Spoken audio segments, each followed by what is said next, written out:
Hey guys, in today's video, we're going to be comparing iOS 17.5 versus iOS 17.5.1, the latest release. Now, iOS 17.5 was plagued with a few issues.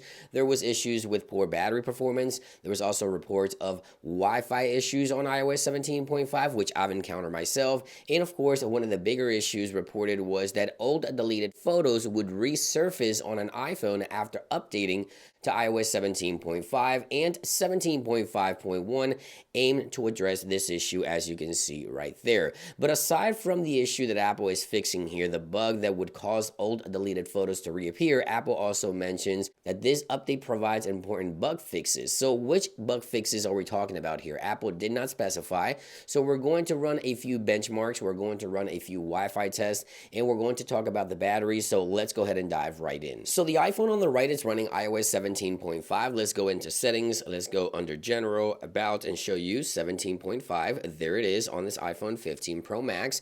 And this device on the right is running iOS, the latest 17.5.1. So let's go into general, about, and there it is, 17.5.1 on this iPhone 15 Pro Max. Now, the first thing I want to do is run a few benchmarks to see that single core and multi-core and see how the performance is doing on both of these devices. As you can see right there, 17.5, 17.5.1, both are iPhone 15 Pro Maxes. Let's go in here and run the test simultaneously to see which one performs better on single core and multi-core and see what those numbers look like. So I'll be right back after the test has been completed. Okay, so the test has completed. It looks like iOS 17.5.1 actually finished the test slightly quicker by a few seconds, as you just saw there. And the single core score, as you can see right here, iOS 17.5.1 scored 2,955, 17.5 single core scored 2,909. And now in the multi-core performance, take a look at the difference on these numbers. So the iOS 17.5 previous update was 7,081.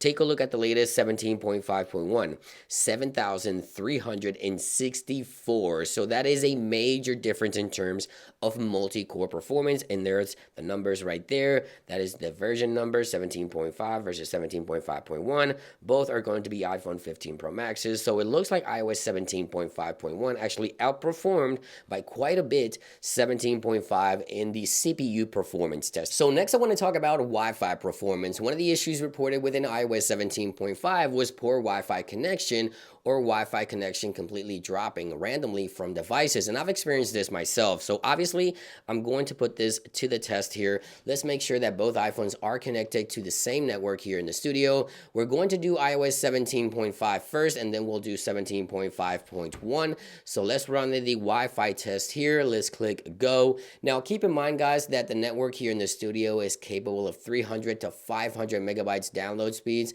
So it can vary from any of those numbers. So keep in mind that iOS 17.5 is running on the same network that is connected on the other iPhone running 17.5.1. So 237 on the download side. Now, when it comes to uploads, one thing to keep in mind is that here in the studio, we never go above 12 to 13 at the most if we're lucky. So 11.5 or 12 is going to be the average, as you can see right there, for the upload side. So let's go ahead and run the same test here on 17.5.1 to see what those numbers look like. Again, keep in mind that this network is capable of 300 to 500 approximately on the download side. And it looks like iOS 17.5.1 is quickly climbing above 240, as you can see right there, 242, 243, 250 on the download side, it looks like, for iOS 17.5.1. And we're not going to worry about the upload speeds because we're not going to get anywhere above 12 to 13. But on this initial testing, the numbers look pretty similar, but iOS 17.5.1 outperformed slightly iOS 17.5. So initially, things are looking good, and I'll continue to update you guys in the next several days to see if the network is persistent on the latest update 17.5.1. So now I want to go ahead and talk about the battery performance. So battery life is just one of those things you have to test over time to provide accurate information on how the battery is performing overall. Now, I wanted to share with you guys my initial thoughts on the battery performance a little over 24 hours after installing iOS 17.5.1. And I have to say, the first 24 hours numbers look very, very good, and that is a great sign so far. So take a look here at this iPhone running 17.5.1.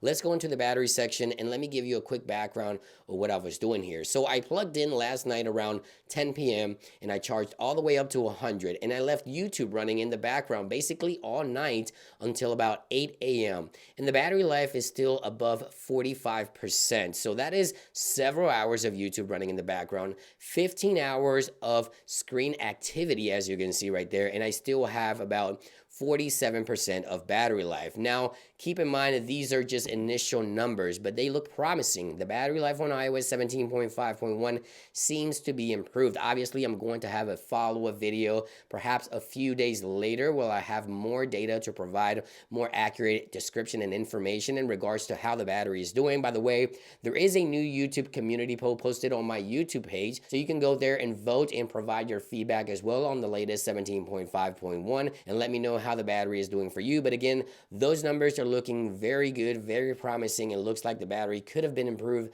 with this software as well. And there you guys have it, just a quick comparison of iOS 17.5 versus 17.5.1. Let me know what you think so far. If you've already updated, thank you for watching, and I'll see you guys on the next one. Peace.